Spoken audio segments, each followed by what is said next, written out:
Hey y'all, it's Lonnie and welcome back to my channel, The Homeschool Helpmate, where I help families transition to homeschool and overcome their homeschooling struggles. We are in our 10-part series, 2-minute tips for the emergency homeschoolers, and this is part 3. My 2-minute tip for my emergency homeschoolers today is to be present. I know it is very hard to juggle staying at home, working from home, having your child learning from home, but I want to encourage you to be present. Don't just be there, be present. Notch out some time in your busy day to make sure that you can sit with your child and work with them through all of their assignments that they are working through.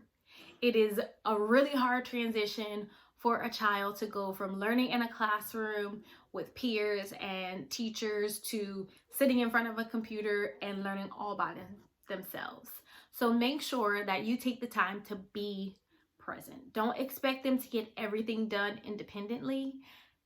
That's not what they're used to. That's not their norm. So you may have to hold their hand a little bit through the process, and that is okay. It will mean so much more to them if you are present and there with them and helping them through this difficult time.